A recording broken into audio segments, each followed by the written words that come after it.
जी sir, जी sir. Sir दिख रही है। बस सर, यस सर दिख रही है। कल हम ये लोग एग्जाम कर रहे थे, उसमें काफी सारे सवाल रिलेशनशिप पे थे। बैंकर कस्टमर रिलेशनशिप, पेलर पेडी, लेजर लेजी, डेटर क्रिएटर, ये सब थे। तो ये टॉपिक है जो, इस टॉपिक पे कम से कम 3 से 4 सवाल आपको 100% आ सकते हैं। एक तो सीधा सीधा पूछेंगे कि रिलेशन क्या है, क्या या बवाल फिर है? रिलेशन बताएंगे, बोलेंगे क्या ट्रांजेक्शन क्या है। पहले से हमने बोला था रेडी को, और बताओ, पूछ ले। बताएंगे प्रिंसिपल एजेंट का ट्रीटमेंट बताएंगे, बोलेंगे इसमें क्या ट्रांजेक्शन हुआ है, इसमें बैंक कौन है, प्रिंसिपल कस्टमर कौन है, जो भी ऐसा एकदम उल्टा भी पूछ सकते हैं। अपने को रिलेशन बराबर मालूम होना चाहिए। तो जैसे हमने कहा, customer deposit money with the bank, जैसे प्रीतम कुमार है, उन्होंने जाके बैंक में अकाउंट खोला, और अकाउंट खोलते उन्होंने जो भी उनका अकाउंट है 2000 रुपया, 500 रुपया, जो भी है, बैंक में जमा किया, सेविंग में। इसका मतलब कस्टमर बिकम्स लेंडर। तो प्रीतम जी ने बैंक को पैसा दिया, तो बैंक को जो देता है वो लेंडर होता है, और जो लेता है वो डेटर होता है। तो प्रीतम जी ने बैंक को पैसा दिया, तो प्रीतम जी बिकम लेंडर हो गए, और बैंक बिकम्स बोरोवर। तो बैंक ने आपसे पैसा बोरो किया, तो बैंक बोरोवर है। इस सूरत में जो बोरोवर है वो होता है डेटर, और जो लेंडर है वो होता है क्रेडिटर। तो कोई भी व्यक्ति, कोई भी कंपनी जो बैंक में अकाउंट खोलती है, तो बैंक बोलती है आप कम से कम इतना 1000 रुपये रखो, 500 रुपये रखो, 10,000 रुपये रखो। तो वो बैंक में पैसा भरते हैं। इसे भरते हैं, इसका मतलब बैंक को पैसा दे रहे हैं, एक प्रकार से लोन दे रहे हैं। तो बैंक अपने से पैसा लेती है, इसलिए बैंक बनती है डेटर। बिकॉज डेटर क्यों होता है? जिसको वो पैसा वापस करना है। डेटर मतलब जिसे लोन लिया, यहाँ पर बैंक ने लोन लिया तो बैंक बन गई डेटर, और कस्टमर ने बैंक को पैसा दिया, तो लोन दिया, तो कस्टमर बन गया क्रेडिटर। समझ में आ रही है बात? वो फाइन है कि हर बार रिलेशन चेंज होते जाएंगे। अभी हम लोग एक ही कस्टमर पकड़ेंगे, प्रीतम कुमार ये अपने कस्टमर है, और अपनी लर्नर्स के लिए अपनी बैंक है। तो बैंक में जाके प्रीतम कुमार ने पैसा भर दिया, तो प्रीतम कुमार ने बैंक को पैसा दिया, तो he is a creditor. Pritam Kumar बिल्कुल क्रेडिटर, और बैंक डेटर हो गई। अभी कुछ साल के बाद, या 2 साल के बाद, 1 साल के बाद, प्रीतम को पैसा लगता है, जरूरत है मुझे पैसे की, तो उनका बैंक में पास डिपॉजिट पड़ा है, जो उन्होंने यहाँ पे अकाउंट खोल के दिया था, और डिपॉजिट पड़ा है उनके पास। तो उन्होंने कहा कि मुझे पे पैसा चाहिए, लोन चाहिए। तो बैंक ने कहा ठीक है, आपका एफडी हमारे पास है, उसके ऊपर हम आपको लोन दे देंगे। तो प्रीतम ने बैंक से पैसा लिया, लोन लिया। तो प्रीतम ने लोन लिया, इसे कस्टमर है प्रीतम बिकम डेटर, और बैंक ने लोन दिया तो बैंक बिकम। मार चिल्ला रहे, रसीली बना दी पहले वाली। कस्टमर समझ में आ रहा है? ये वो यस और नो? ठीक है, ठीक है। आसान शब्दों में, जो लोन लेता है वो होता है डेटर, जो लोन देता है वो होता है क्रेडिटर। तो पहले किस्से में प्रीतम ने बैंक को पैसा दिया, तो प्रीतम बन गया क्रेडिटर, और बैंक ने प्रीतम से पैसा लिया, तो बैंक बन गई डेटर। ये हो गए कर्जदार, ये हो गए देनदार। और दूसरे किस्से में प्रीतम ने बैंक से लोन लिया, तो लोन किसने लिया? प्रीतम ने। प्रीतम कौन है? कस्टमर, तो हो गया डेटर। और लोन किसने दिया? बैंक ने, तो बैंक बन गया क्रेडिटर। अरे ये तो भगवान का इसे भोगन लगा कर। अभी तीसरी बात, तो कहिए खवाया कुत्ता खवाया। प्रीतम जी के पास कुछ इंपॉर्टेंट डॉक्यूमेंट्स है, कुछ वैल्यूएबल्स है, जो वो घर पे रखना थोड़ा खतरा महसूस करते हैं, चोरी हो सकती है, कुछ भी हो सकता है।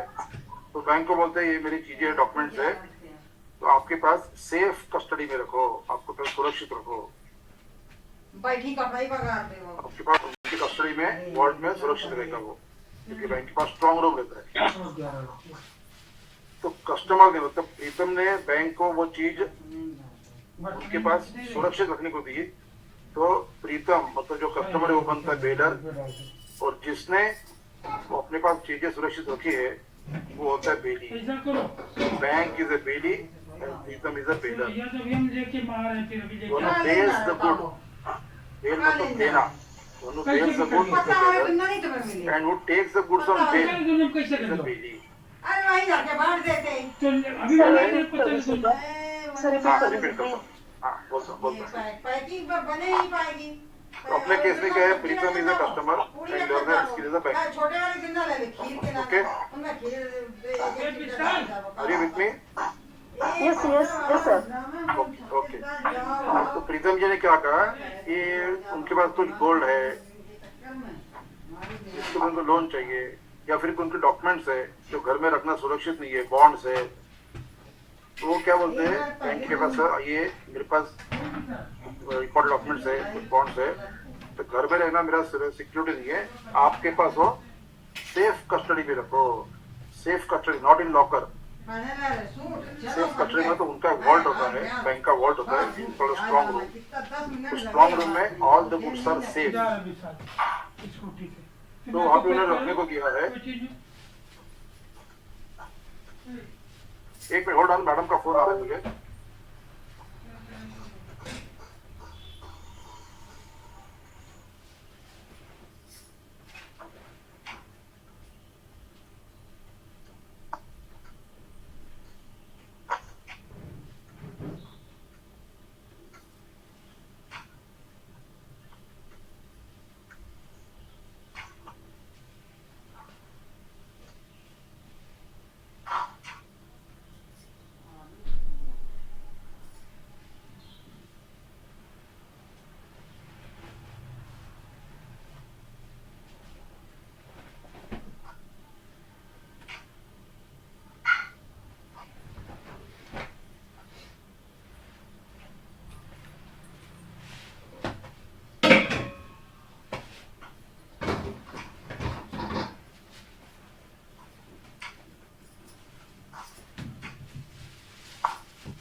कुछ नहीं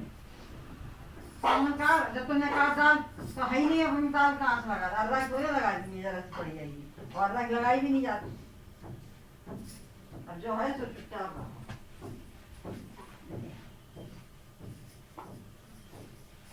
पानी दे जरा,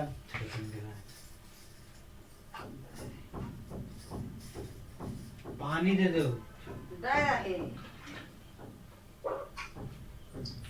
पकड़ो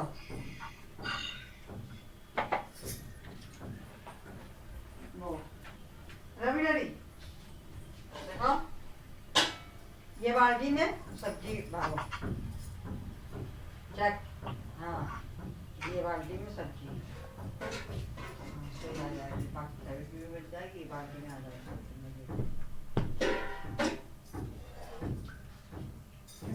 खीर भर लो और ये बाल्टी में सब्जी डाल दो। अरे यार और बड़ी बाल्टी ले आ तुम तो, यार सब्जी को लाएगी, तुम डालो, समझे? नीचे आ जाएगी। तो इस केस में कस्टमर बनता है लेजी और बैंक बनती है लेजर। तुम कपड़ा पहने रेंट पे दिया किसने? बैंक ने, तो बैंक इज लेजर। रेंट पे लिया किसने? कस्टमर ने, तो कस्टमर इज लेजी। तो कल परसों अपने पास जो क्वेश्चन आया था उसमें अपना एक क्वेश्चन रॉन्ग, आंसर रॉन्ग किया था, बिकॉज उसमें कस्टमर एंड बैंक लिखा था और ऑप्शन में क्या था? Lessor and lessee. तो पहले क्या था? कस्टमर इज लेजी, लेकिन आंसर में क्या था? What is relation between customer and bank. वहाँ पे क्या आना चाहिए था? Lessee and lessor. वहाँ पे लिखा था लेजर एंड लेजी, इसमें रॉन्ग था। ये जो फाइन चीज है वो ध्यान में रखना है। पहला कौन पूछा उन्होंने? बैंक पूछा है या कस्टमर पूछा है? अगर पहले बोलते बैंक एंड कस्टमर तो पहले बैंक है, तो बैंक इज लेजर। कस्टमर शब्द बाद में आया तो कस्टमर इज लेजी। इस प्रकार से थोड़ा सा अपने कंफ्यूज करते हो लोग, और ये IIBF एग्जाम में होता ही है। इसकी होता है कि हो अलर्ट आपने क्वेश्चन बराबर पढ़ा है कि नहीं, आपको रिलेशन बराबर मालूम है कि नहीं, ये देखने के लिए थोड़ा शब्द आगे पीछे कर देते हैं। लेकिन हमेशा याद रखना, लॉकर के केस में always customer is lessee and bank is lessor. कोई भी लॉकर का रिलेशन हो, कोई भी लॉकर का क्वेश्चन हो, तो कस्टमर इज ऑलवेज लेजी और bank is always lessor. Lessor मतलब one you gives on lease, जो रेंट पे देता है वो लेजर, जो रेंट पे लेता है वो लेजी। क्लियर? दोनों पे ले लो, नहीं तो अच्छा नहीं बन दोनों। Is it okay? तो थोड़ा Yes, sir. Yes, sir. Yes, sir. अरे ये ले ले दोनों। Now we come to the last relation, trustee and beneficiary. ये नाम देख के मालूम पड़ता है, ट्रस्टी मतलब जो ट्रस्ट पे रखता है, और बेनिफिशियरी जिसको उससे लाभ मिलने वाला है, प्रॉफिट मिलने वाला है। तो इसमें क्या क्या होते हैं? Trust is created.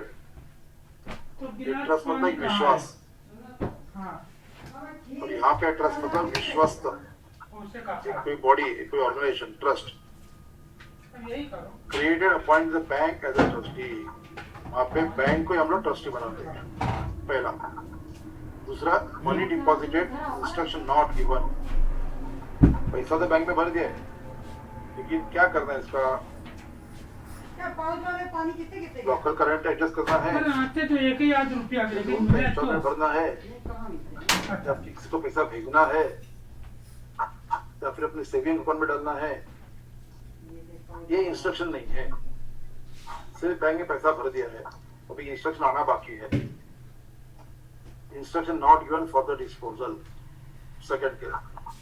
Third case, check deposit with the bank for collection, amount realized, but before crediting proceeds, the customer's account bank fails. अगर ये पेट्रोल दाम लगा ले पूरी हुई तो इतना पर हटा बैंक में चेक डिपॉजिट किया, लगा दे जरा। कलेक्शन के लिए पैसा वहां से आ गया, कलकत्ता से, दिल्ली से यहाँ पे पैसा आ गया। सामान लगा दो, कपड़ा लगा दो, लेकिन अभी पर रखे हैं, लगा दो। वो जो आपका अकाउंट है प्रीतम जी का, उसमें पैसा जमा करने के पहले बैंक फेल मतलब बैंक ने उनके बदले किसी और के खाते में जमा कर दिया, बैंक से गलती हो गई। तो पहले इसमें कस्टमर ने बैंक के पास विश्वास के कुछ रखने को दिया है, भरोसे पे। दूसरा, उन्होंने पैसा जमा किया लेकिन उसका इंस्ट्रक्शन नहीं दिया क्या करना है पैसे का। आरटीजीएस करना है, एनईएफटी करना है, अपने अकाउंट में डालना है, लोन का इंस्टॉलमेंट है, लॉकर करंट है, जो भी है, कोई इंस्ट्रक्शन नहीं है। और तीसरा, चेक है, जमा किया, उसका पैसा आ गया है, लेकिन अकाउंट में जाने के पहले बैंक से कुछ गलती हुई है और किसी और अकाउंट में चला गया। इन तीनों सूरत में ये पैसा किसका है? कस्टमर का। तो कस्टमर इज बेनिफिशियरी, और ये कस्टमर की गलती नहीं है, बैंक की गलती है। और यहाँ पे कस्टमर का इंस्ट्रक्शन दिया नहीं है, तो बैंक ने खाली पैसा पकड़ के रखा अपने हाथ में। तो एक बैंक के ऊपर विश्वास है कि जब तक मेरा इंस्ट्रक्शन नहीं हो, बैंक उसके ऊपर अमल नहीं करेगी, उस पर काम नहीं करेगी। तो ये विश्वास है, इसलिए वो ट्रस्टी है। बैंक इज अ ट्रस्टी, जब तक फंडल डिस्पोजल नहीं आता तब तक। चाय ना पानी बड़ा मैंने यही खा ले। तो ये ट्रस्टी एंड बेनिफिशियरी, क्या चाहिए? ऐसी रिलेशन है debtor creditor, creditor debtor, debtor creditor, creditor debtor, bailee bailor, agent principal, lessor lessee and trustee beneficiary. ये इंपॉर्टेंट रिलेशंस है। इस रिलेशंस पे आपको एक किस्सा भी बताएंगे और उसमें बोलेंगे कस्टमर बैंक कौन है, बैंक और कस्टमर कौन है, रिलेशनशिप क्या है बैंक का। इसमें एक ही खाली रहेगा, बैंक कौन है या फिर कस्टमर कौन है। ऐसे कुछ भी घुमा फिरा के क्वेश्चन पूछ सकते हैं। आपको हमेशा याद रखना है, कस्टमर ने अकाउंट खोला तो कस्टमर क्रेडिटर हो गया, कस्टमर लोन लिया तो कस्टमर डेटर हो गया, कस्टमर ने बैंक में सेफ कस्टडी में रखा कुछ चीज तो कस्टमर बेलर है, कस्टमर ने बैंक को इंस्ट्रक्शन दिया काम करो तो कस्टमर इज प्रिंसिपल, कस्टमर ने बैंक के लॉकर में चीज रखी है तो कस्टमर इज लेजी, और कस्टमर को बैंक के यहाँ से कुछ पैसा आना बाकी है, कुछ लाभ आना बाकी है, तो ये बेनिफिशियल है। ये चीजें अपने को ध्यान में रखनी पड़ेगी। बहुत सावधानी से पढ़ना है इसको। बहुत आसान है, लेकिन खाली जब क्वेश्चन आएंगे तभी थोड़ा ट्विस्ट करके पूछते हो लोग। तो that time you have to be very alert, careful about your answer. ये लग गई, सब्जी हो Okay. गई, पूरी हो गई, सीधा। Are you getting it? Fine. ये जो रिश्ता है, तो फिर टीवी पे सीरियल आती है ना, ये रिश्ता क्या कहलाता है? ये रिश्ता है, ये बैंक और कस्टमर रिश्ता है। अब ये रिश्ता है, एक बार अकाउंट खोल दिया तो रिश्ता चलते रहेगा जब तक अकाउंट है तब तक। जब अकाउंट बंद हो जाएगा तो रिश्ता खत्म हो जाएगा।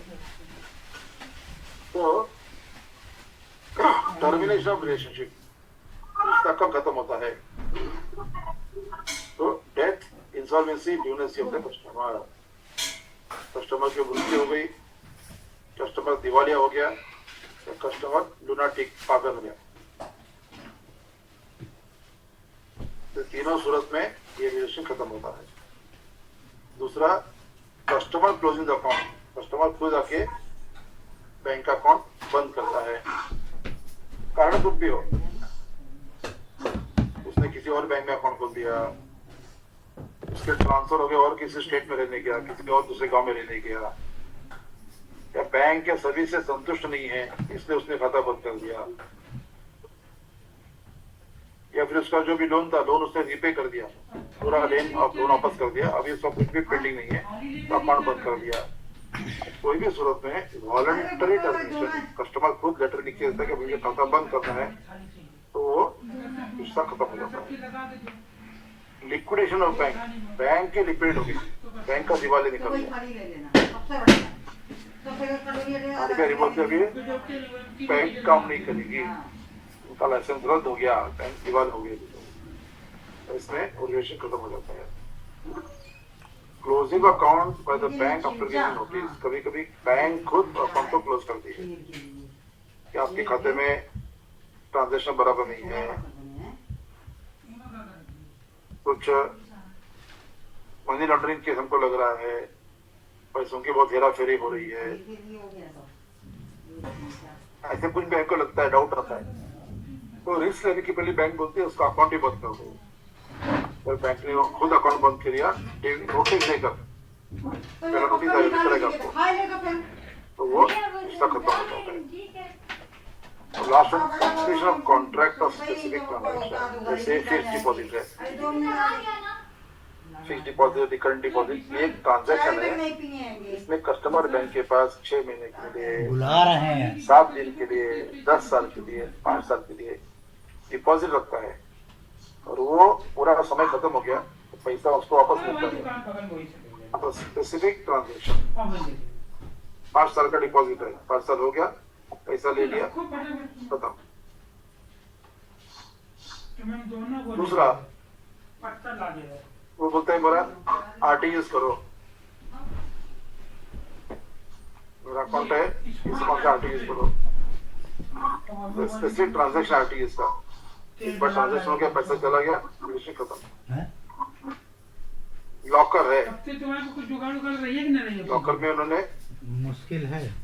डॉक्यूमेंट पूरा होने सके हैं, और 2 साल के बाद, 1 साल के बाद वो जाके लॉकर बंद करता डाल है, देना, फिर उसी लॉकर सरेंडर करता है पूरा।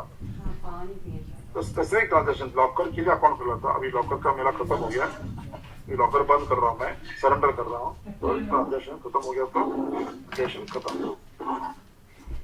इन 5 इसमें केसेस में अकाउंट रिलेशन खत्म हो सकता है। इसमें किसी को डाउट है, पूछना है?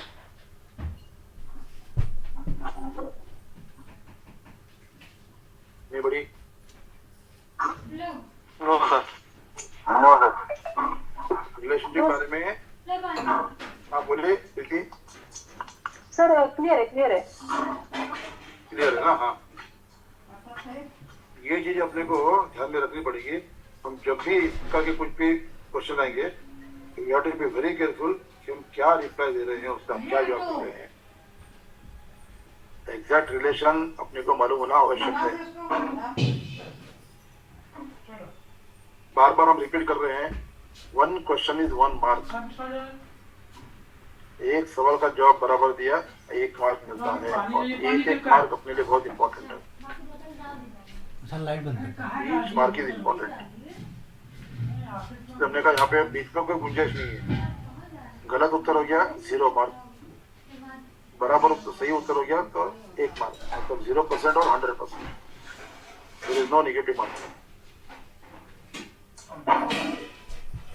अपने पास ऑप्शन 2 ही होंगे, एक तो सही जवाब दो या गलत जवाब दो।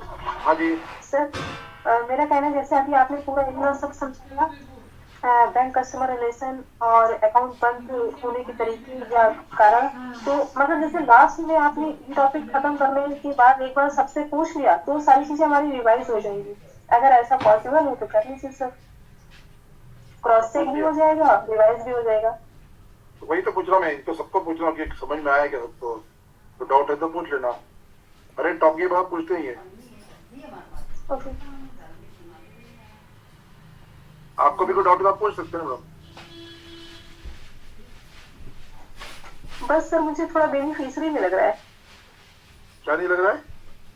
बेनिफिशियरी बेनिफिशियरी, या ये समझ में नहीं आ रहा है। थोड़ा सा। हाँ, बेनिफिशियरी मतलब क्या? बेनिफिशियरी मतलब बेनिफिट, बेनिफिट मतलब लाभ। तो लाभार्थी जैसे कि हिंदी में लाभार्थी, किसको बेनिफिट मिलेगा इस ट्रांजेक्शन होने के बाद? हाँ तो कस्टमर को मिला मिलेगा। है, हमने मिलाया, नंबर है मेरे अभी पास। क्या ट्रांजेक्शन है? तो नंबर आप वाले मिलाया तो आगे उसका नाम है। पैसा कस्टमर ने बैंक में भरा, तो कुछ भी अमाउंट, जो भी 500 या 1000 है 2000 जो भी है वो भरा, लेकिन उसने इंस्ट्रक्शन नहीं दिया कि क्या करना है पैसे का। एफडी बनानी है, सेविंग में रखना है, आरटीएस करना है, लोन के इंस्टॉलमेंट भरना है, जो भी है। आपको देखना जो तो instructions are not clear, money is deposited और bank is holding the money waiting for the instructions. या कोई बात नहीं। ऐसे सूरत में बैंक बनती है ट्रस्टी, बिकॉज चलो पहले अखिलेश ट्रस्टी कौन होता है? विश्वस्त, जो किसी और के लिए विश्वास से काम करता है, अंडर ट्रस्ट काम करता है। तो ये केस में जैसे प्रीति शुक्ला है, प्रीति शुक्ला ने बैंक को बोला ये पैसा रखो 10,000 रुपया, मैं आपको बोलती हूँ क्या करना है। तो बैंक ने पैसा तो ले लिया, लेकिन फाइनल डिस्पोजिंग इंस्ट्रक्शन नहीं है कि उसके नई एफडी बनानी है, सेविंग में जमा करना है, किसी और को पैसा भेजना है, कुछ इंस्ट्रक्शन नहीं है।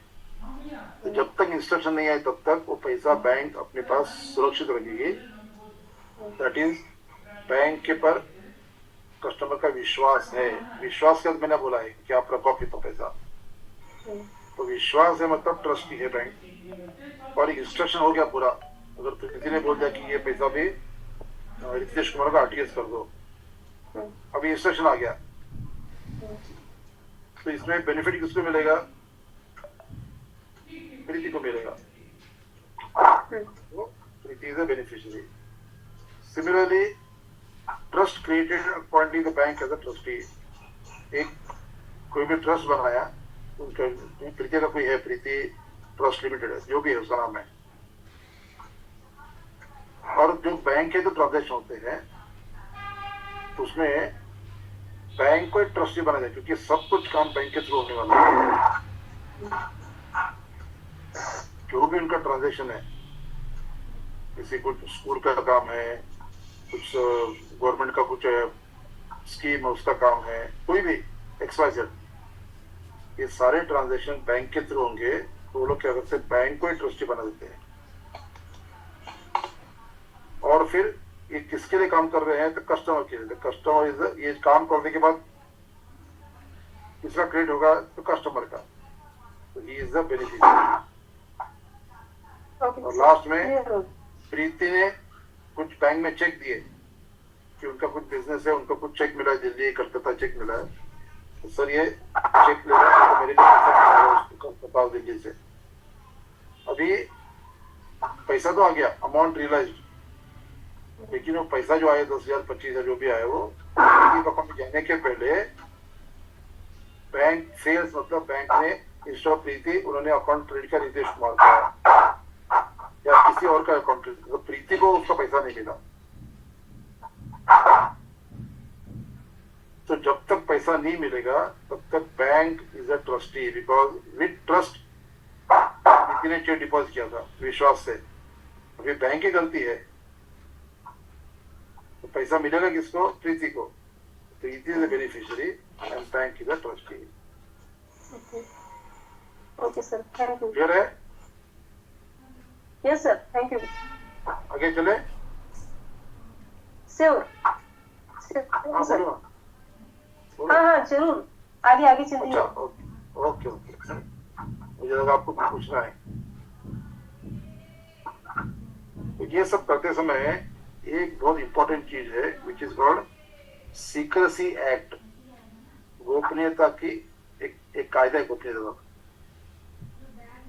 कि बैंक के साथ हम जो भी व्यवहार करते हैं, रितेश कुमार है, विश्व विजय है, मैं हूँ, राकेश कुमार है, हम जो भी है, हमारे जो बैंक के साथ हमारा रिश्ता है, तो हमारी जानकारी बैंक ने हमेशा गुप्त रखनी चाहिए, सुरक्षित रखनी चाहिए, किसी और को बताना नहीं, कोई भी third party.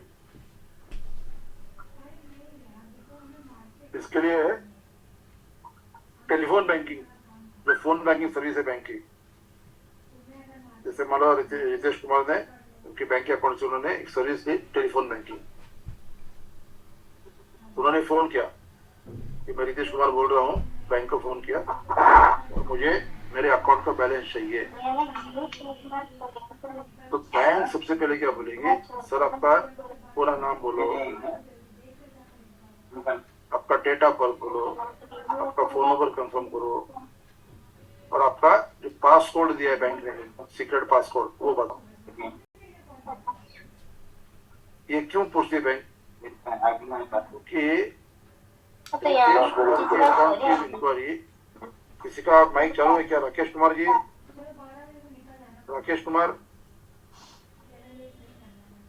Mister Rakesh Kumar, अपना माइक बंद करेंगे please.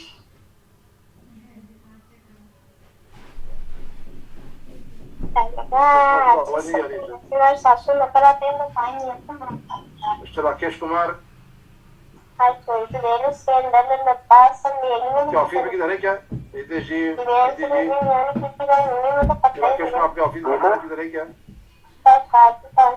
Deepa Shankar ji, Chaudhary ji. Sir आपकी आवाज आ रही है, लेकिन सर आपकी आवाज आ रही है, क्लियर आ रही है आपकी आवाज। नहीं, ये राकेश कुमार का माइक चालू है ना, इसलिए डिस्टर्ब हो रहा है। ये सर डिस्टर्ब हो रहा है बिल्कुल। तो राकेश कुमार आपके आजू बाजू किधर बैठे हैं क्या? आपके ऑफिस में या कोई भी आपको जानते हैं उनको? उनको बता देंगे। नहीं सर, आवाज मेरी आवाज उन तक नहीं पहुंच रही है, वो भी रिस्पॉन्ड नहीं कर रहे उसको। अरे राकेश कुमार किसके टीम में है? किसके टीम में राकेश कुमार मालूम है किसी को? किसके टीम में राकेश कुमार है? म्यूट करो उसको। आप लोगों को चीजें समझ में नहीं आती है क्या? राकेश जी, राकेश सर, आप मेरी आवाज सुन पा रहे? सर आप अपनी तरफ से म्यूट कर दीजिएगा। नहीं, मेरे पास एडमिन में नहीं हूँ, इसलिए मैं म्यूट कर रहा हूँ उसको। एडमिन कोई और है शायद, मैडम है उसका, मैं म्यूट नहीं कर पा रहा हूँ। नहीं, जो कोऑर्डिनेटर है ना मैम कोऑर्डिनेटर है, उनको बोलिए आपको एडमिन बना देंगे, तो आप वहां से भी म्यूट कर सकते हैं सर। हाँ वही अभी उनको बोलता थी, अभी उनका फोन आया था मुझे।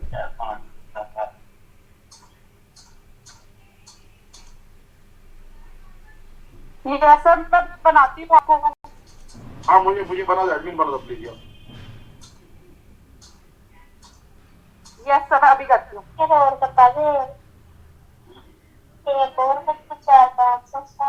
या तो गलती से उन्होंने माइक चालू रख दिया रहेगा, उनको भी याद नहीं रहेगा, भूल गए होंगे। बोलने चलेगा। हाँ नहीं होता कभी कभी।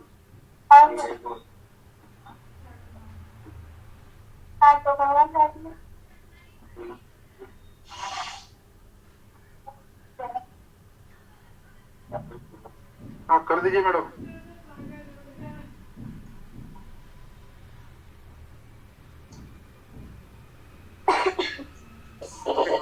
स्क्रीन पे हाथ लग जाता है ना, माइक चालू हो जाता है।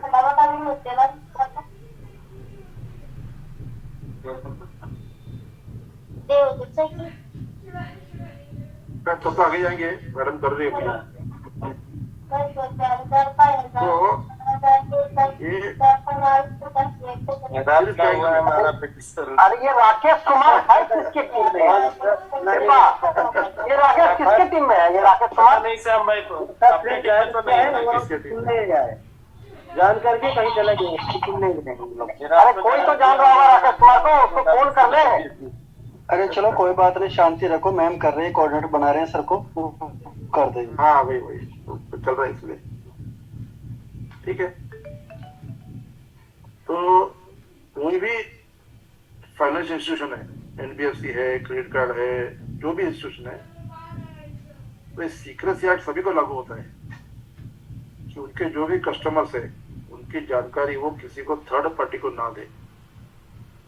इससे हमने वो पता है कि अगर आपने बैंक में फोन किया तो बैंक ये सवाल पूछती है, कंफर्म करने के लिए आप ही है ना वो, आपके अकाउंट की जानकारी आपको ही मिल रही है ना, इसके लिए आपका नाम क्या है, आपका डेट ऑफ बर्थ क्या है, तो फोन नंबर रहेगा, तो फिर उसका पासवर्ड रहेगा। ये कंफर्म होने के बाद फिर आपको मिलेगी आपका अकाउंट में ये फलाना बैलेंस है। तो थर्ड पार्टी मतलब बैंक और कस्टमर, उसको छोड़ के जो भी है वो सभी थर्ड पार्टी है। इसके अगर पति पत्नी है तो भी पति की डिटेल्स पत्नी को नहीं भी दे सकते और पत्नी की डिटेल्स पति को नहीं दे सकते। फिर वो ऐसा नहीं बोल रहे हम तो पति पत्नी साथ में रहते हैं, हमको बता दो। बैंक के लिए वो थर्ड पार्टी है। It is so clear. So bank has to follow the Secrecy Act. So when a person opens account in a bank, he has an assurance. उसको विश्वास दिलाती है bank. All information about his account remains between banker and account holder. हमारे बीच में जो भी व्यवहार होंगे पैसों के, वो सभी हमारे बीच में रहेंगे और किसी और को नहीं बोलेंगे।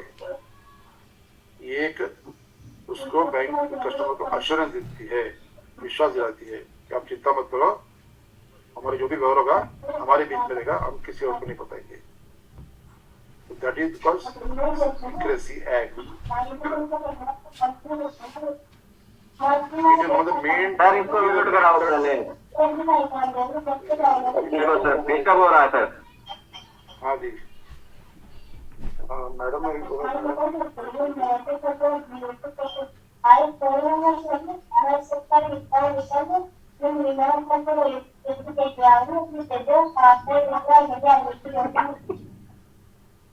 बहुत चिल्ला रहे वहां से शंकर जी आप ही करा दो कुछ। वो झगड़ा घर में हुआ होगा भाई, रात का दिन में सुना रहे। ये तो घर घर की कहानी है भाई। नहीं ये राकेश कुमार को जानने वाला कोई नहीं है, कोई है नहीं जो राकेश कुमार को जान रहा है, उसको कॉल कर सकते हैं। पता नहीं भाई कहाँ ये लोगे भाई, कोई ना कोई कर देता पर्सनली उनको। शायद किसी की नजर में नहीं है वो। अरे किसी की नजर में, किसी के टीम में तो होगा वो। तो भाई किसी की अलग अलग से है ना, टीम में कहाँ से होगा? अलग अलग सेक्टर से है ना सर। हाँ जी सेक्टर भी अलग है सर, कोई लखनऊ से है, हाँ कोई और रायपुर से है, तो अलग अलग के पता नहीं कौन होगा। हो जाएगा अब छोड़ो। अपने आप को रिलेट मत करना, उनमें जो भी हो रहा है अपने आप को रिलेट मत करना कि हमारा ऐसा हो सकता है करके। अपने आप को दूर रखना। अरे ये जो हमारे घर घर खाने करके हम भी वैसा करेंगे, ऐसा नहीं करता। तो ड्यूटी बनाओ, मेन ड्यूटी तो बैंक का सर्वप्रथम ड्यूटी है मेंटेन कंप्लीट सीक्रेसी। हाँ ओके जी धन्यवाद। Complete secrecy about customers account. उसका ग्राहक जो है कस्टमर है, उसके खाते की पूरी जानकारी गुप्त रखने का एक बैंक का सर्वप्रथम कर्तव्य है, ड्यूटी है। This duty continues even after customer account is closed. खाता बंद हो गया तो भी ये ड्यूटी चलती रहती है। अभी तो खाता बंद हो गया, अभी कस्टमर बैंक रिलेशन नहीं है, तो हम ये जानकारी किसको भी दे सकते हैं, ऐसा नहीं है। कस्टमर का खाता बंद हो गया तो भी 5 साल 10 साल 2 साल कितना भी हो, जानकारी बैंक किसी को नहीं दे सकती। ये एक यूनिवर्सल लॉ है। इसमें अगर if the banker makes an unwarranted disclosure, unwarranted मतलब बिना किसी के मांगे हुए, बिना किसी ठोस कारण के अगर बैंक ने जानकारी किसी को दे दी, disclosure of status of account of bank customer, the banker becomes liable. तो बैंक ने किसी को मेरे खाते की जानकारी दे दी, किसी ने पूछा नहीं, कुछ इंक्वायरी नहीं, कुछ भी नहीं, लेकिन मेरी जानकारी थर्ड पार्टी को दे दी और मुझे नुकसान हो गया, तो मैं बैंक के ऊपर केस कर सकता हूँ। Bank becomes liable to compensate the customer. उसकी जो भी नुकसान जो भी भरपाई होगी वो बैंक को देनी पड़ेगी। इतना ये स्ट्रिक्ट एक्ट है, सीक्रेसी एक्ट। लेकिन इतना इम्पोर्ट होने के बावजूद भी ना, bank's obligation to keeping of secrecy of the customer's account is qualified, not absolute. तो ये सीक्रेट रखना ये कोई परमानेंट चीज नहीं है, ये हम देंगे नहीं। तो इट इज क्वालिफाइड, मतलब कुछ विशेष प्रसंग में दे सकते हैं, अन्यथा नहीं दे सकते। तो उसमें कुछ एक्ट है, एक कानून है, उसके अंतर्गत ही जानकारी बाहर दे सकते हैं, अन्यथा नहीं दे सकते। तो वो क्या है? There are certain circumstances in which bankers are entitled to or required to make disclosure about the customer's account. ये क्या है वो देखेंगे। अंडर लॉ, कानून कहता है कि आप उसकी जानकारी हमको दो, अंडर लॉ। तो कौन से लॉ है? सबसे पहला है इनकम टैक्स एक्ट 1961।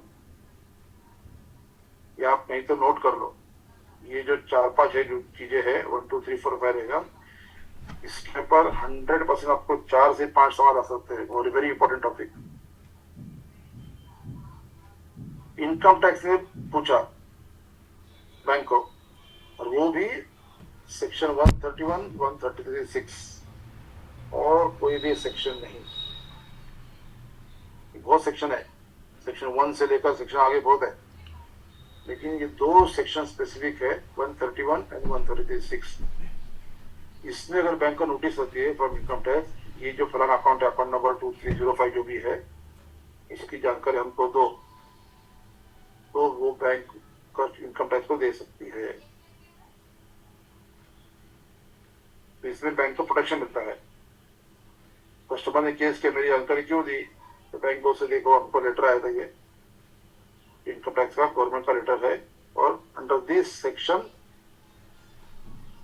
उन्होंने हमसे जानकारी मांगी थी, तो bank is well protected, otherwise bank is liable to compensate. ये सबसे पहला इनकम टैक्स एक्ट। दूसरा कंपनीज एक्ट 1956, जो प्राइवेट लिमिटेड है, लिमिटेड कंपनी है, LLP है, इनको कंपनीज एक्ट लागू होता है। उनको अपने आप को उस कंपनी एक्ट में रजिस्टर करना पड़ता है। कंपनी एक्ट में भी सेक्शन 235, सेक्शन 237, दो ही सेक्शन है, 235, 237। इसके अंतर्गत अगर वो कस्टमर का अकाउंट जानकारी मंगवाते हैं, हमको बताओ कौन है?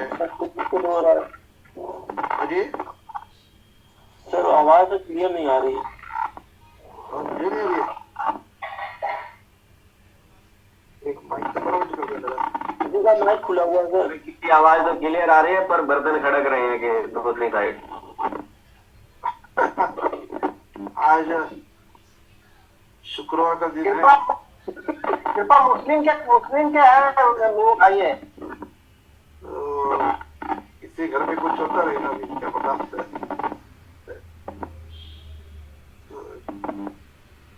ठीक है, मैं तो ऐसी जगह बैठा हूँ जहाँ से दूर दूर तक कोई नहीं मेरे पीछे। पता नहीं किसी रवि प्रकाश जी का किसी का था शायद भी। किसका माइक चालू है क्या? गलती से किसी का रह गया रहेगा भाई, पता नहीं। देखो एक बार चेक कर लेता हूँ। सर अब नहीं आ रही। अभी नहीं आ रही ना? हाँ तो किसी का शायद हो गया था, हो गया। हाँ सबका बंद है माइक। ठीक है। तो कंपनीज एक्ट ये कभी मांगेंगे कि किसी व्यक्ति का या किसी दूसरे कंपनी का इस कंपनी के साथ कोई जो व्यवहार है, कोई लेन देन का ट्रांजैक्शन है, कोई भी सेल परचेज है, तो ये कंपनी कौन है ये जानकारी करने के लिए दूसरी कंपनी इस कंपनी एक्ट के अंतर्गत ये सेक्शन में जानकारी मंगवा सकती है कि हमारे पास ट्रांजैक्शन है, ये कौन है, ये व्यक्ति है जो भी पार्टनरशिप फॉर्म है जो भी, इसकी जानकारी हमको दो। तो अगर सेक्शन 235 सेक्शन 237 में मांगते हैं कंपनी एक्ट, तो bank will give the information, इनको प्रोटेक्शन मिलता है। तो पहला इनकम टैक्स एक्ट, दूसरा कंपनीज एक्ट, तीसरा बैंकर्स बुक एविडेंस एक्ट। ये एक बैंक में चलने वाला एक्ट है।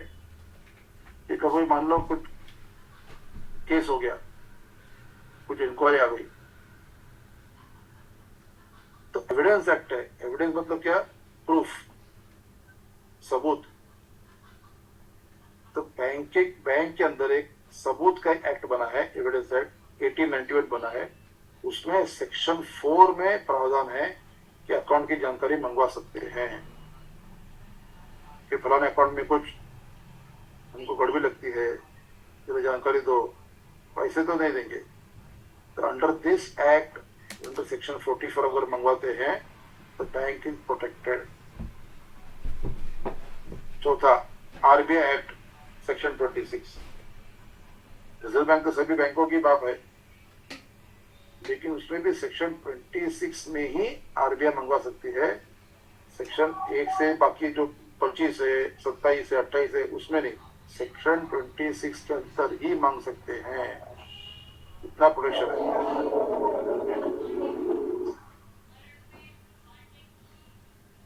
चौथा है फेमा एक्ट। ये बहुत स्ट्रिक्ट एक्ट है, फॉरेन एक्सचेंज मैनेजमेंट एक्ट 1973 का सेक्शन 11। इसको पहले कहते थे फेरा, फॉरेन एक्सचेंज रेगुलेशन एक्ट। उसको चेंज करके अभी फेमा हो गया, फॉरेन एक्सचेंज मैनेजमेंट एक्ट। उसमें भी सेक्शन 11 में कोई एक्सपोर्टर है, कोई इंपोर्टर है, सब ट्रांजेक्शन है, तो उनको लगता है कि इसमें कुछ फ्रॉड होने के चांसेस है, कुछ गफला हो गया शायद, हो सकता है, तो वो लोग मंगवा सकते हैं। और छठा है गिफ्ट एक्सेप्ट। गिफ्ट एक्ट वालों में किसी को गिफ्ट दिया जाता है, फ्रेंड्स को, रिलेटिव को, बच्चों को देते, कुछ लोग कार गिफ्ट दे दी, प्रॉपर्टी दे दी, कुछ लाख रुपए दे दिया। तो उसमें अगर कुछ किसी गवर्नमेंट को लगता है कि इसमें कुछ गड़बड़ी है, तो अंडर गिफ्ट टैक्स सेक्शन 36 में वो जानकारी मंगवा सकते हैं, तो बैंक इज प्रोटेक्टेड। ऐसे अंडर लॉ ये 6 एक्ट है, income tax act, companies act, bankers book evidence act, RBI act, FEMA act और gift tax act. Under this act if the information is required, the bank can provide the information and bank is protected. समझ में आ रही है? जी sir, आ गया sir. अभी second एक तो जी बोलिए। बैंकर्स बुक एविडेंस के बारे में एक बार फिर से रिपीट कर देंगे? बैंकर्स बुक एविडेंस आपको दिखाता हूँ मैं, एक मिनट। उसके बाद मेरे पास पीपीटी है, एक ही होल्ड करना है।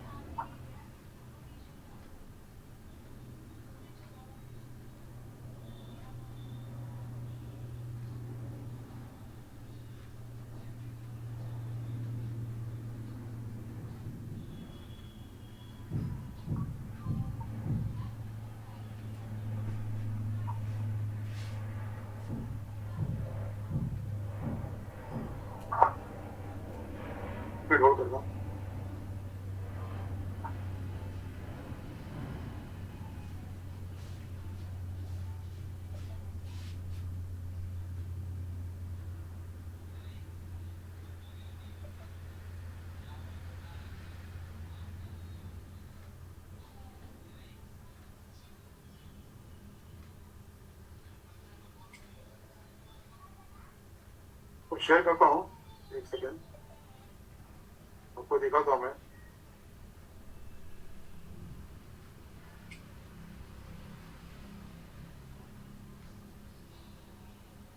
आपको see this,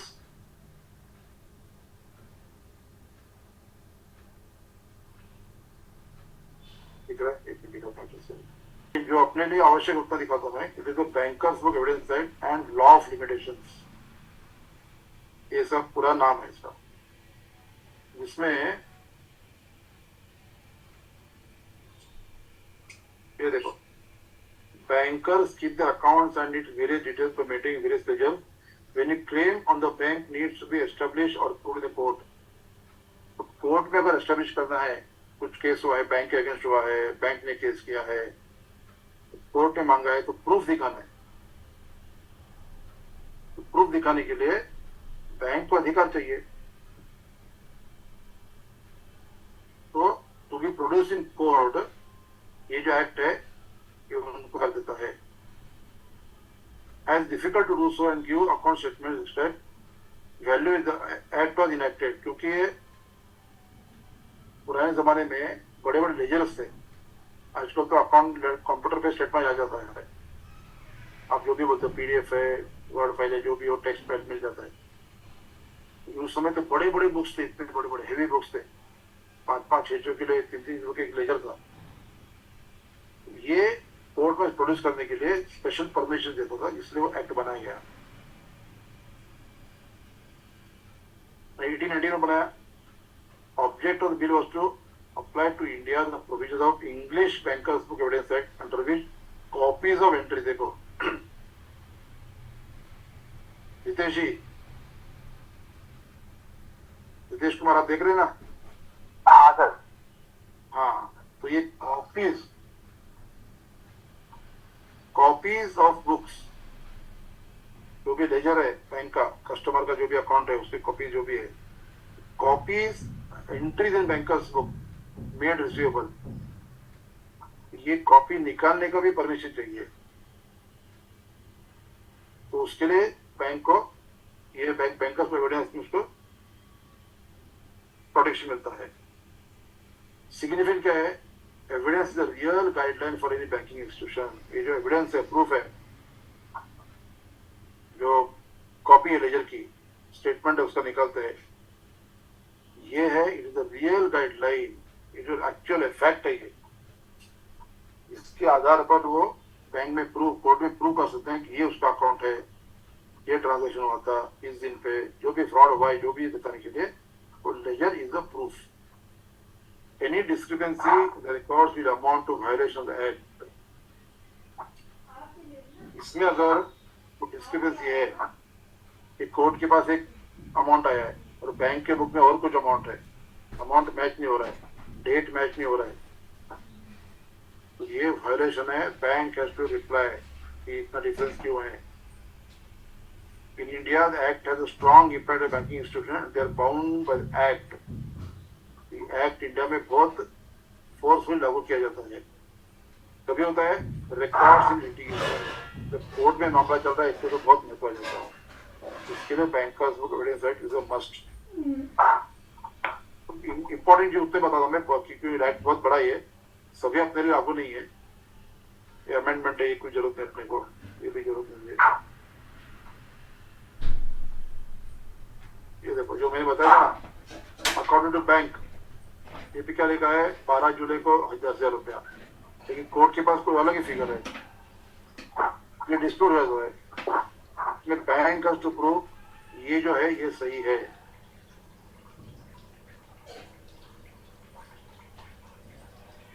ये ट्रायल में कैसा होता है अभी अपने को जरूरत नहीं हो।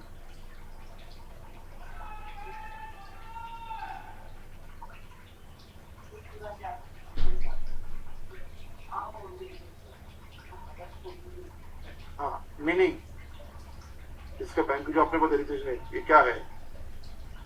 Means any body corporate established by law time being force in India and RBI also. तो इसमें आरबीआई भी इंक्लूड है। अगर आरबीआई पे केस हुआ आरबीआई को कोर्ट में खींचा, तो ये बैंकर्स को एविडेंस है आरबीआई पे भी लागू होता है, जबकि आरबीआई सभी बैंकों की बैंक है, पेरेंट बैंक है, टॉप बैंक है वो, लेकिन ये है आरबीआई को भी लागू होता है। इतना महत्वपूर्ण एक्ट है ये बाकी सब टर्म्स है, बैंक मतलब क्या बैंक करे, एनी कंपनी, ये सब छोड़ दो, जरूरत नहीं करो। हाँ देखो, जैसे मैंने कहा पहले तो बड़े लेजर होते थे, अभी सब कंप्यूटर्स आ गए, तो कंप्यूटर कॉपी जो प्रिंट आउट वो भी वैलिड है। तो पहले इतने बड़े लेजर होते थे, हेवी लेजर, जब हम लोग बैंक में थे 30 साल पहले की बात कर रहा हूँ मैं, तो इतने बड़े लेजर उठाना भी बहुत मुश्किल होता था, उसमें से हम लोग एक्स्ट्रा निकाल के देते हैं। लेकिन अभी कंप्यूटर आ गया तो प्रिंट आउट है वो भी तो लीगल है, फाइन चलता है।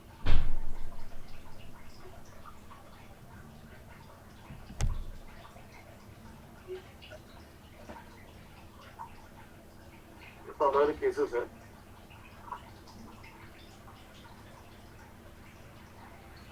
अगर कोर्ट को अगर कुछ लगता है इसमें कुछ गड़बड़ी है, दोनों फिगर मिसमैच है, तो कोर्ट का ऑर्डर, तो बैंक इंस्पेक्ट करेंगे बैंक के अकाउंट में जाके, अकाउंट बराबर है क्या, स्टेटमेंट बराबर है क्या, तो इंस्पेक्शन करने के लिए कोर्ट के ऑर्डर की जरूरत है, court order required for inspection. तो कोर्ट जो है किसी को डिप्यूट करेगा, आप जाके ये इंस्पेक्ट करो बैंक में जाके, ये बराबर है कि नहीं, तो ये कोर्ट के ऑर्डर की होती है, और कोर्ट ऑर्डर वो कोई इंस्पेक्ट नहीं कर सकता, court order is a must. Court order to produce books, bank court में बुक दिखाना है, स्टेटमेंट दिखाना है, प्रोड्यूस करना है as a proof, as a evidence, उसके लिए भी कोर्ट ऑर्डर की जरूरत है। मतलब कोर्ट ऑर्डर के सिवा बैंक के प्रीमाइसेस के बाहर कोई भी चीज नहीं जा सकती, इतना एक्ट और स्ट्रिक्ट है ये। तो अच्छी बात, आप लोग ऐसे पूछते हैं ना तो कुछ पॉइंट्स क्लियर होते हैं। अभी इसमें क्या होता है, एज अ डीआरए अपने को ये सारी चीजें डिटेल मालूम होना आवश्यक नहीं है, हमको अल्टीमेटली करना क्या है, वसूली करनी है।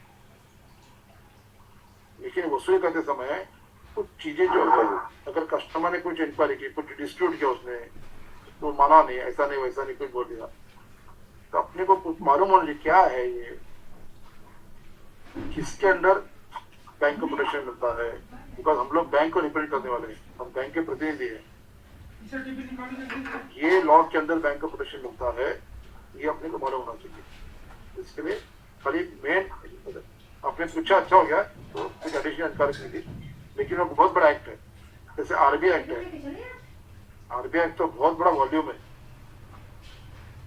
उसमें सेक्शन 20 इसे अपना लागू पड़ता है, बाकी लागू नहीं पड़ता अपने को। लेकिन मेन लागू क्या पड़ता है, Banking Regulation Act, BR act 1941, ये अपने को लागू पड़ता है, वो अपने को मालूम है, वो मैं दिखाऊंगा आपको। दूसरा, अंडर एक्सप्रेस और implied consent of the borrower, consent जब तक बोरोवर का खुद का स्वीकृति नहीं है, वो खुद बोलता है कि मेरी जानकारी दे दो। जैसा मेरा और रितेश जी का कुछ व्यवहार है, कुछ बिजनेस है, और रितेश जी को मेरे पे भरोसा नहीं है, ये कौन है, इनके साथ में ट्रांजेक्शन होगा, मेरा पैसा डूब तो नहीं जाएगा, तो मेरी इंक्वायरी करेंगे वो, ये कैसी कंपनी है, इनका क्या बैकग्राउंड है, किसमें डील करते हैं, वगैरह वगैरह जो भी है वो XYZ। तो अगर मैं उनका सप्लायर हूँ या मैं उनका परचेजर हूँ, मैं पैसा दूंगा कि नहीं, माल बराबर पहुंचाऊँ कि नहीं, इसमें डाउट है, तो मैं बैंक को बोलूंगा कि मेरी जानकारी रितेश कुमार जी को दे दो।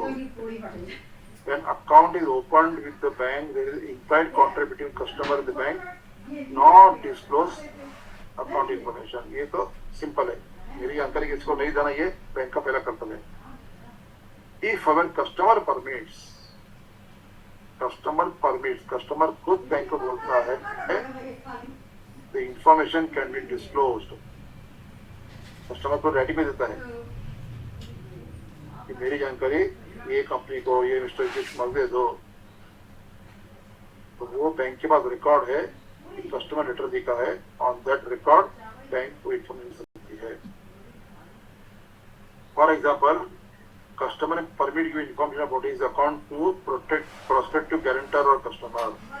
जैसे हमारे केस में रितेश जी और मेरा कोई व्यवहार है, तो रितेश जी को मेरे पे भरोसा नहीं है, कुछ भी हो सकता है, नया अकाउंट है, नया कस्टमर है, क्या माल बेचेगा पता नहीं, पैसा गिरा कि नहीं, तो मैं बैंक को बोलूंगा कि मेरे कस्टमर ये मिस्टर नीतीश कुमार, उनको मेरी जानकारी दे दो। तो बैंक उसमें देगी कितने साल से अकाउंट है, कैसा व्यवहार है, अकाउंट में कितना बैलेंस होता है, अकाउंट में कुछ उनको लगता है कि बैंक को गड़बड़ी है क्या वगैरह, जो भी ओपिनियन बैंक उसको देगी। It is necessary to obtain the customer consent before disclosing information. इसलिए नेसेसरी ऑब्टेन कस्टमर कंसेंट। जब तक कस्टमर खुद नहीं बोलता तब तक बैंक किसी को नहीं दे सकता। ये नंबर 2। तीसरा, कर्टसी अमंग बैंकर्स। तो जितने बैंक है, नेशनलाइज है, प्राइवेट है, फॉरेन है, कोऑपरेटिव है, जो भी है, तो ये सब बैंकों में अंदर एक अनरिटन लॉ है, अलिखित नियम है। कि क्या है कि हम एक दूसरे से इंफॉर्मेशन शेयर करेंगे, क्योंकि हम लोग सब लोग एक ही व्यवसाय में हैं, हम लोग सभी बैंकिंग में हैं। As per practice the banking system it is customary और पहले व्यवहार है, इसके लिए कोई कानून नहीं है, एक प्रैक्टिस है to share information among the bankers. जैसे मेरा अकाउंट मान लो आईसीआईसीआई में है और एक्सिस बैंक से कुछ व्यवहार चल रहा था, एक्सिस बैंक बोलेगी अरे ये कौन है नया कस्टमर, तुमको मालूम पड़ा मेरा आईसीआईसीआई में पुराना अकाउंट है, तो वो मेरे बैंक से आईसीआईसीआई बैंक से इंफॉर्मेशन मंगा सकती है। तो आईसीआईसीआई बैंक इज नॉट मतलब restricted to give the information because दूसरे बैंक ने मांगा है। The banks make inquiries with the bank on matters such as surety, acceptance and implied concern customer is presumed। इसमें क्या होता है कि बैंक ने अगर मांगा है मेरी जानकारी, तो मेरी स्वीकृति एक पकड़ के आते हैं, क्योंकि बैंक के पास इंफॉर्मेशन है, बाहर भी जाना है। However, such information is kept confidential at both the ends। ये जो जानकारी आईसीआईसीआई बैंक ने एक्सिस बैंक को दी, तो ये दोनों जगह पे गुप्त रहना चाहिए, वहां से बाहर भी जाएगा इंफॉर्मेशन। सिमिलरली कल को अगर एक्सिस बैंक को आईसीआईसीआई बैंक से कुछ चाहिए या आईसीआईसीआई बैंक को एक्सिस बैंक से कुछ चाहिए, एक्शन करेंगे, लेकिन वो दोनों के बीच में इसके बाहर भी जाएगा। इसलिए कहते हैं adequate precaution should be taken on both the ends. पूरी सावधानी बरतनी पड़ेगी। हम बराबर एक्सिस बैंक को दे रहे हैं, यूनियन बैंक को दे रहे हैं, सरस्वती बैंक को दे रहे हैं, ये पूरी जानकारी बहुत सोच समझ के देना है। फिर डिस्क्लोजर बैंक्स इंटरेस्ट। कल को मान लो बैंक के ऊपर केस हो गया, कस्टमर ने केस कर दिया, और जो भी कंपनी जो भी केस कर दी, ये बैंक ने मुझे ऐसा तकलीफ दिया, इस प्रकार से मेरा नुकसान करवाया वगैरह जो भी है, तो बैंक अभी इसका नाम अभी खराब हो सकता है, बैंक का जो इमेज है वो खराब हो सकती है। तो इन बैंक्स इंटरेस्ट, खुद का इमेज बचाने के लिए बैंक ये जानकारी को बाहर दे सकती है। अब bank can disclose information when it is essential to protect own interest. इनकी खुद की साख है, इनकी खुद का पहचान है, वो बचाने के लिए वो दे सकते हैं। For instance dispute between customer and banker, जैसे कस्टमर बैंकर में डिस्प्यूट हो गया, कुछ केस हो गया, उन्होंने कंप्लेंट किया कोर्ट में regarding balance standing in account, the bank will be justified in releasing the information. और ये sharing information between bank and the agent for collecting service will fall under this head. तो ये जो अपने को हम एजेंट है, डीआर है, हमको बैंक से कस्टमर का पूरा रिकॉर्ड मिलेगा, उसका account number, phone number, email ID, उसका स्टेटमेंट, उसका लोन डॉक्यूमेंट, ये सारी जानकारी बैंक अपने को देने वाली है। तो हम लोग ऐसे थर्ड पार्टी है, लेकिन बैंक को इसके अंदर प्रोटेक्शन मिलता है इन बैंक्स ओन इंटरेस्ट, और लास्ट में in public and national interest.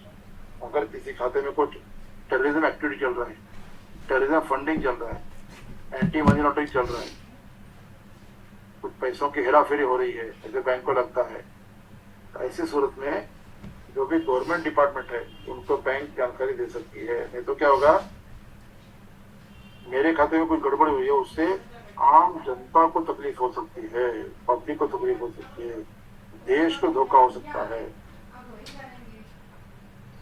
ऐसा अगर कुछ लगता है तो ये इंफॉर्मेशन बैंक बाहर दे सकती है। बाहर मतलब बैंक के बाहर, किसी इनकम टैक्स को दिया, ईडी को दिया, सीबीआई को दिया, गवर्नमेंट को दिया। तो ये 5 चीजें हैं under law, under customer consent, उसकी स्वीकृति है तो कर्टसी में बैंकर्स, 2 बैंकों के बीच में जो समझौता है वो बैंक को खुद का इमेज बचाने के लिए और पब्लिक इंटरेस्ट में, ये 5 चीजों में बैंक इंफॉर्मेशन दे सकती बात। अन्यथा किसी भी सूरत में बैंक कस्टमर की इंफॉर्मेशन बाहर नहीं दे सकती। ये यूनिवर्सल लॉ है। इसमें किसी को पूछना है, कोई डाउट है?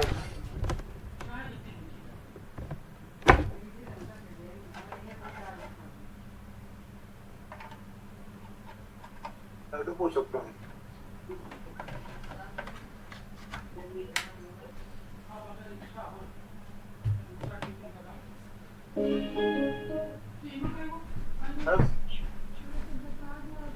ये बड़ी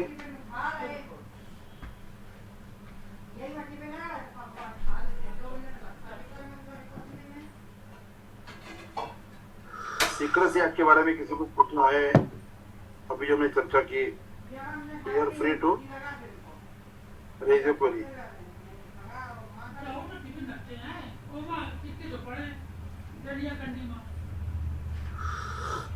संदीप जी, श्याम सुंदर जी, श्याम कुमार जी, विवेक, कोई भी, सुजीत सरकार, ठीक है सर, ओके, क्लियर है सर।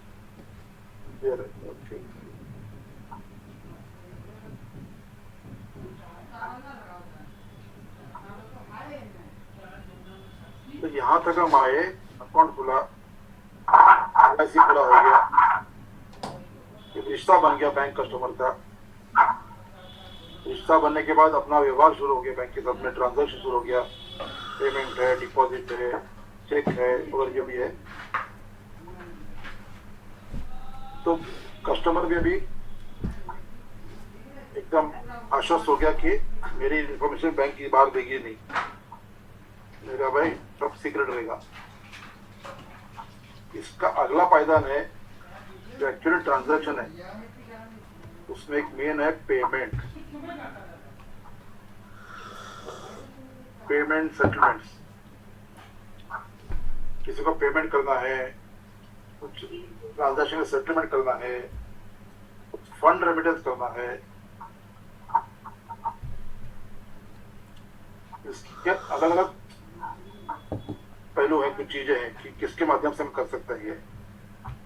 ये सब अलग अलग ट्रांजैक्शन है। जैसे एक है चेक, हमारा सबका किसी के बैंक में अकाउंट है तो अपनी बैंक का चेक मिला रहेगा, चेक बुक। अभी 10 लीव का है, कभी 20 लीव का है, 20 पन्नों का है, तो चेक अपने को मिलता है। तो चेक को नेगोशिएबल इंस्ट्रूमेंट एक्ट 1881 में सेक्शन 6 में डिफिनेशन है। उसकी व्याख्या जो है, उसका अर्थ जो है वो section 6 of NI act 1881, Negotiable Instrument Act 1881। ये लिख लो, जहाँ जहाँ पर भी सेक्शन आएगा ना वहाँ पे आप लिख लो, सेक्शन है, डेट है, कोई विशेष एक्ट है। ये मतलब इसके ऊपर आपको 100% क्वेश्चन आएंगे, सवाल आएंगे। मतलब हाँ बोलो। मतलब सर ये चेक का जो है वो डिफिनेशन मतलब इसके अंतर्गत आएगा ना सर, सेक्शन के? हाँ, सेक्शन 6 में आएगा। नेगोशिएबल इंस्ट्रूमेंट एक्ट बहुत बड़ा एक्ट है, उसमें सेक्शन 6 में चेक की व्याख्या लिखी है, चेक का डेफिनेशन। और क्या डेफिनेशन है? A check is the bill of exchange drawn on specified banker, not expressed to be payable otherwise than on demand. ये चेक क्या है? एक बिल ऑफ एक्सचेंज है, आदान प्रदान करने का, एक्सचेंज करने का एक बिल है, एक डॉक्यूमेंट है, ड्रॉन ऑन स्पेसिफाइड बैंकर, एक बैंक के नाम पे ड्रॉ किया जाता है, जिसमें बैंक का नाम रहता है। कोई भी यूनियन बैंक है, बैंक ऑफ बड़ौदा है, कैनरा बैंक है, आईसीआईसीआई बैंक है, स्टेट बैंक है, ड्रॉन ऑन स्पेसिफाइड उस बैंक का नाम लिखा हुआ है, not express to be payable otherwise than on demand. जब तक उस चेक के सामने डिमांड ना है, अवध बिहार कॉलोनी, पैसा मांगा ना जाए, ये नीमत्था किधर पड़ता है? पेमेंट नहीं करना, रुकिए, नॉट टू बी पेड। नीमत्था के पुल के पहले बता रहे।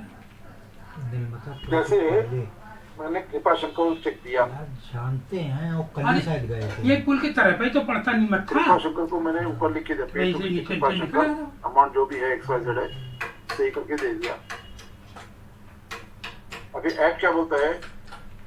Not to be paid otherwise that not demand. तो जब तक कृपा शंकर ने उसके बैंक में वो चेक जमा नहीं किया तब तक उसमें डिमांड नहीं है, तब कृपा शंकर ने वो पैसा अभी तो मांगा ही नहीं है। तो मांग कभी क्रिएट होगा जब वो उनके बैंक में जाएंगे, चेक डिपॉजिट करेंगे, उनके बैंक से वो चेक मेरे बैंक में आएगा। दैट मीन्स उसमें भी मांग क्रिएट हो गई, डिमांड क्रिएट हो गया, तभी उसका पेमेंट हो सकता है। कृपा शंकर ने वो चेक उनके ऑफिस में रख दिया, उनके डायरी में रख दिया, उनके बैग में रह गया, तो देयर इज नो डिमांड। यहाँ पर डिमांड का मतलब है जब तक वो चेक बैंक के पास पेमेंट को नहीं आता तब तक वो पेमेंट नहीं करेगी, that is called demand.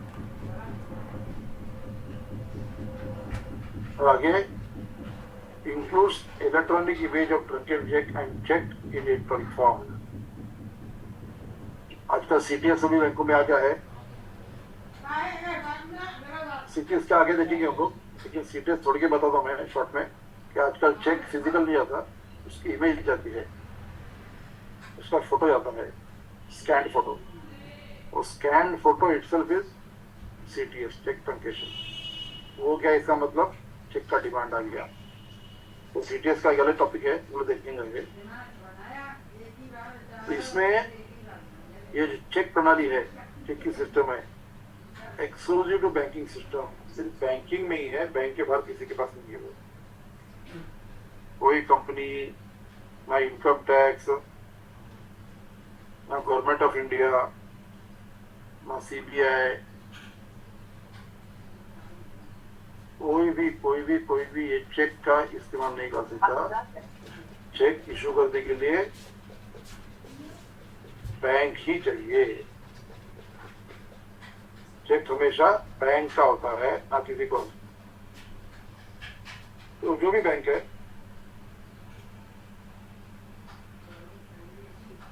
Public sector है, कमर्शियल है, कोऑपरेटिव है, प्राइवेट है, जो भी है, bank account is a must. मतलब चेक इशू कौन करेगा? तो बैंक करेगा, और कोई नहीं कर सकता।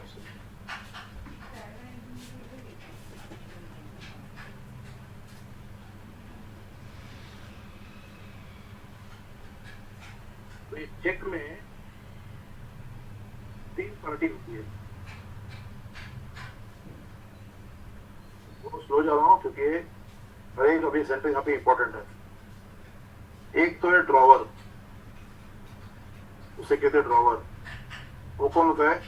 Account holder signing the cheque. जैसे रितेश कुमार है, अकाउंट होल्डर है, रितेश कुमार है, रितेश कुमार का चेक है, रितेश कुमार चेक पे सिग्नेचर करते हैं, तो रितेश कुमार बन गया ड्रॉवर। जो चेक पे सिग्नेचर करता है इज द ड्रॉवर। तो बैंकों में से कहते हैं Ritesh Kumar draws the cheque, वो बैंक की भाषा है वो। Ritesh Kumar draws the cheque, draws करता है मतलब जो सिग्नेचर करता है वो। अकाउंट किसका है? रितेश कुमार का। उधर नाम किसका लिखे? मिस्टर रितेश कुमार। सही कौन सा था? रितेश कुमार। तो Ritesh Kumar is the drawer. Second, drawee. Drawee कौन होता है? ऑलवेज द बैंक, हमेशा के लिए। जैसा मान लो रितेश कुमार का अकाउंट है स्टेट बैंक ऑफ इंडिया में, तो स्टेट बैंक ऑफ इंडिया जो भी उनकी ब्रांच है, लखनऊ है, बाराबंकी है, इलाहाबाद है, दिल्ली है, जो भी है, वो ब्रांच बनती है ड्रॉई। तो पेमेंट कहां से आने वाला है? उस बैंक से आने वाला है, क्योंकि रितेश कुमार का अकाउंट उस पर्टिकुलर बैंक में है, उस बैंक से पैसा निकलेगा। तो ड्रॉई कौन होता है? The bank. और पेई कौन है? Who will receive the amount, जिसको पैसा मिलेगा वो पेई। पैसा किसको मिलेगा? जिसका नाम लिखा रहेगा पे टू मिस्टर एक्स।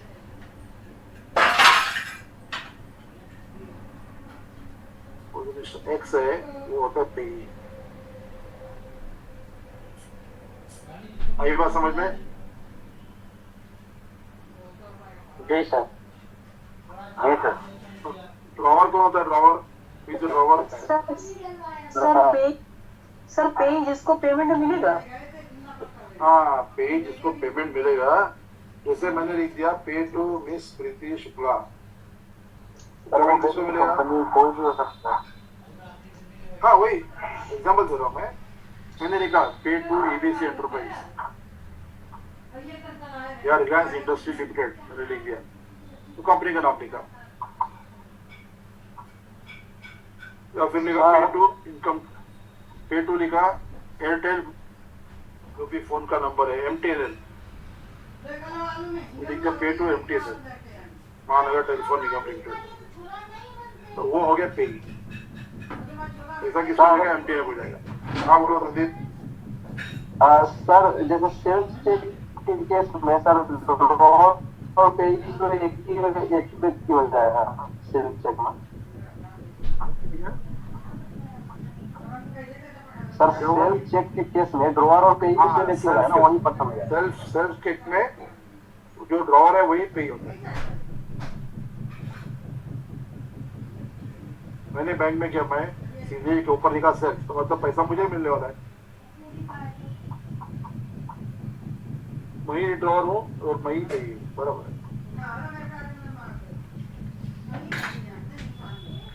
ठीक है। और कुछ? ड्रॉवर, ड्रॉई और पेई। ड्रॉवर हमेशा वो चेक पे सीने करता है, वो ड्रॉवर। ड्रॉई हमेशा जिस बैंक का चेक है वो ड्रॉई। और पेई ऑलवेज जिसके नाम पे चेक बना है। LIC ऑफ इंडिया का प्रीमियम भर रहा है, मेरे pay to Life Insurance Corporation of India का अमाउंट आके सही करता हूँ। जो सही मैंने किया है वो सही करने वाला ड्रॉवर हो गया।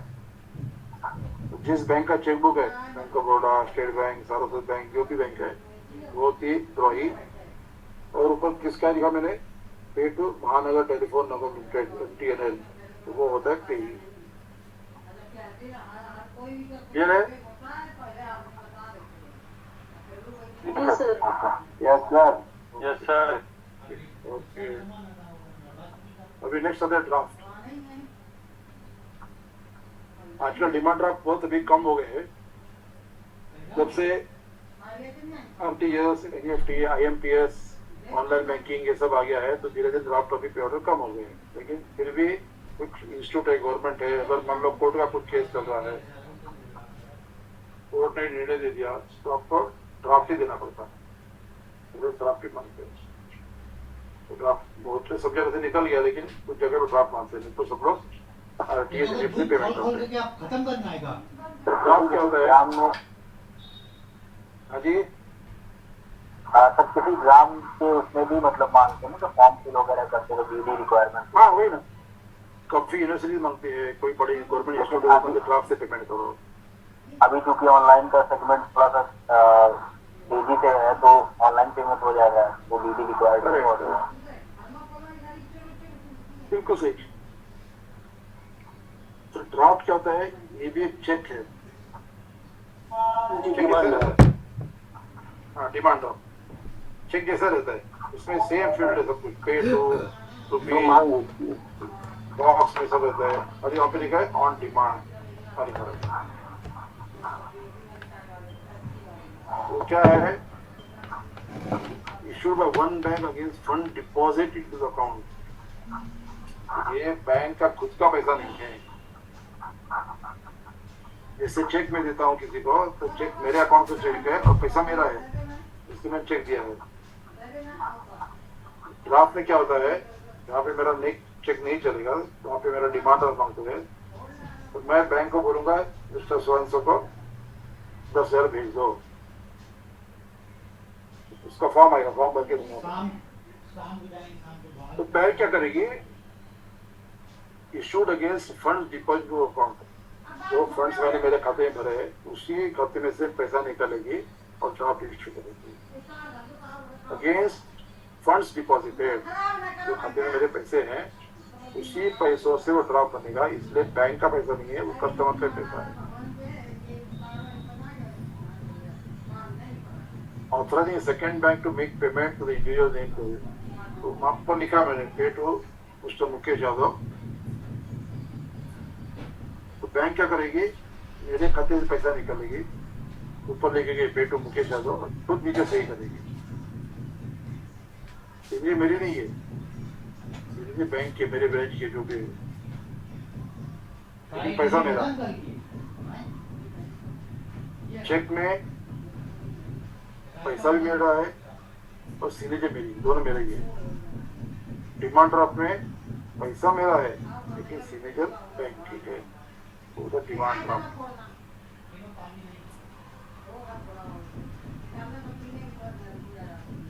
पे ऑर्डर, ये भी आजकल बहुत कम हो गया है।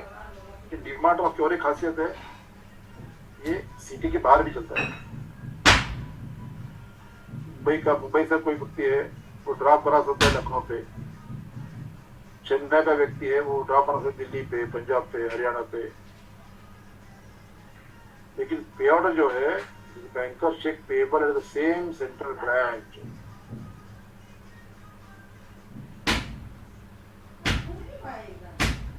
उसी सेंटर पे, उसी ब्रांच पे, उसी सिटी पे जो पेमेंट होता है उसे कहते हैं पे ऑर्डर। जैसे इंदौर की बैंक है और उसने पे ऑर्डर दिया है, उसका पेमेंट इंदौर ब्रांच में ही होगा और किसी ब्रांच में नहीं होगा, लेकिन वो भी चेक करेगा। लेकिन नीचे सही कौन करेगा, तो बैंक करेगी, मेरे बदले वो बैंक सिग्नेचर करेगी, दैट इज कॉल्ड पे ऑर्डर।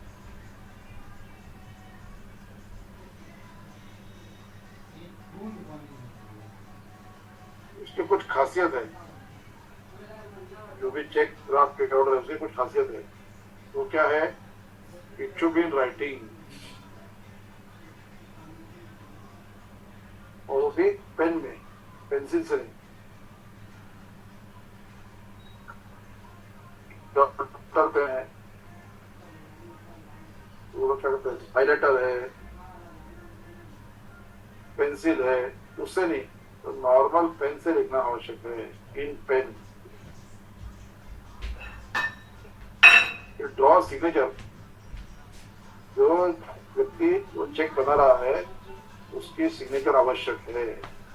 अगर सिग्नेचर नहीं है तो चेक इज इनवैलिड। सिग्नेचर का बहुत कंपल्सरी है, विदाउट सिग्नेचर चेक का कोई मतलब ही नहीं है, तो कागज का टुकड़ा है वो।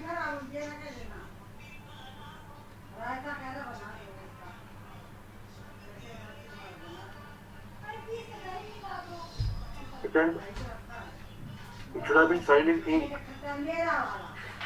स्याही से सही करो, पेंसिल से नहीं, जॉटर पेन से नहीं।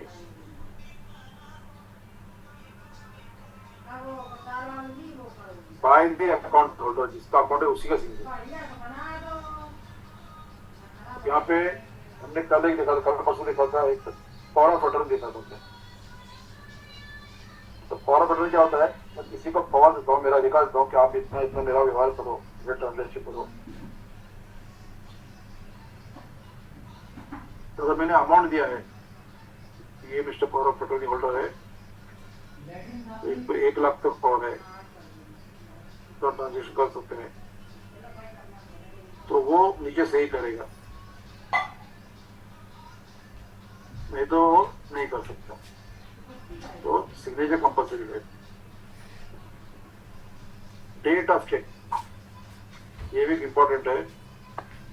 आज ही लोग सामान लेने लगे नवरात्र को। और विद इन 3 months, 3 महीने के अंदर ही बता दिया का निकाल दी कहाँ से? चेक पेमेंट किया। 3 महीने से लेट हो गया, that is called stale cheque. Stale STALE, मेरा मोबाइल देखो कहाँ है, स्टेल जरा चेक, निकाल मारो। STALE check. 3 महीने के ऊपर गया तो चेक का पेमेंट नहीं हो सकता। ये का है मंजन है वो, सेविंग क्रीम तो बटन लाना भी था।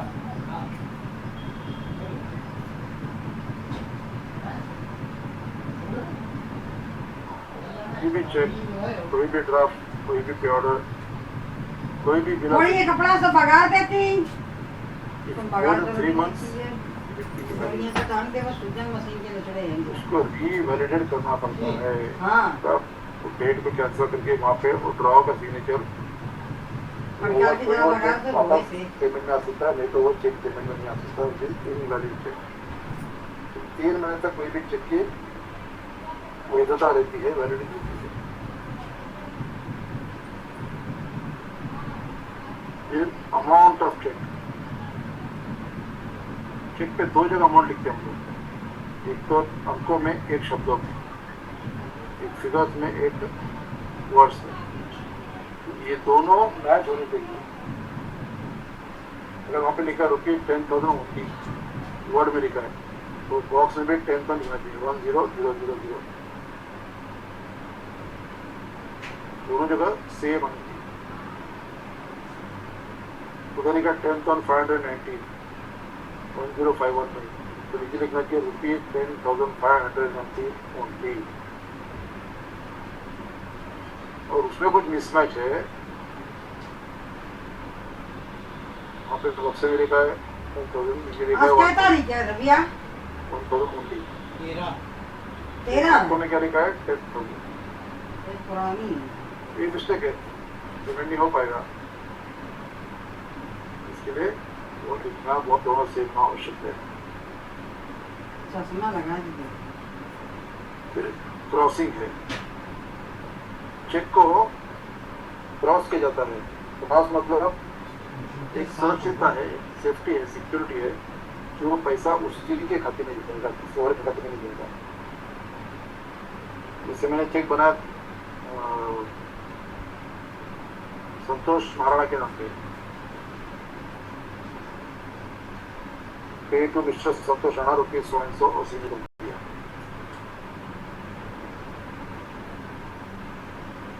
तो मुझे एक खातरी लेनी है, गारंटी लेनी कि चेक मतलब पैसा जो है संतोष के अकाउंट में ही जाएगा। तो ये कैसे इंश्योर करूंगा मैं? तो मैं ऊपर 2 लाइन ड्रॉ करूंगा,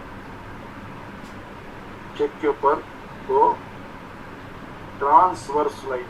ट्रांसवर्स मतलब जो लाइनें एक दूसरे से मिलती नहीं, पूरी सीधी ऐसे नहीं हो, क्रॉस नहीं होगी। सर ये गेट के पास ही तो होता है।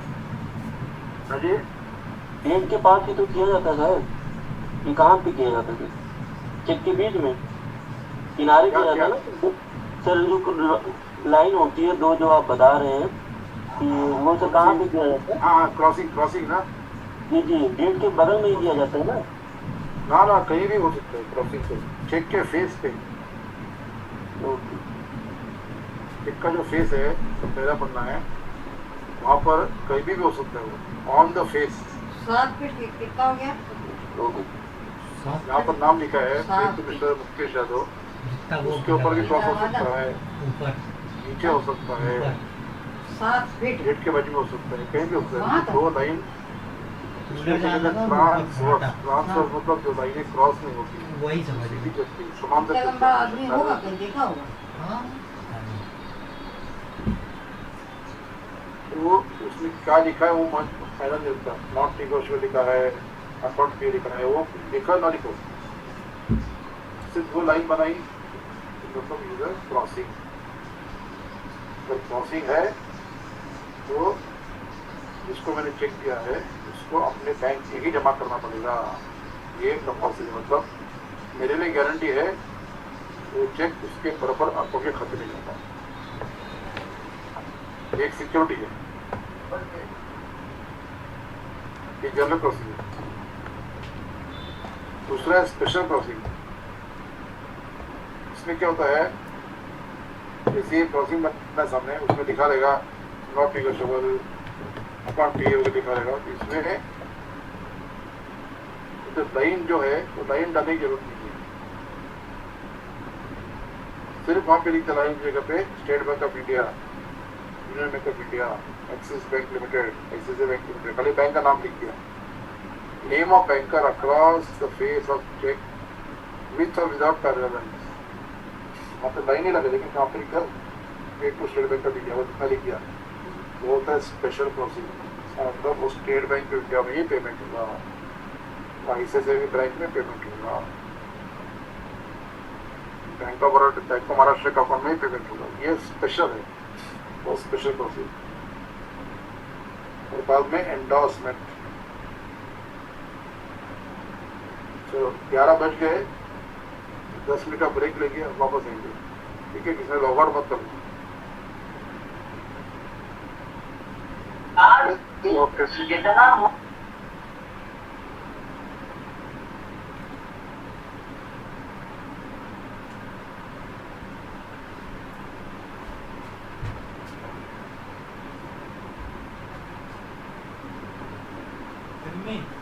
जल्दी पानी डाल फिर कितनी देर चलेगा, बंद कर देगा? नहीं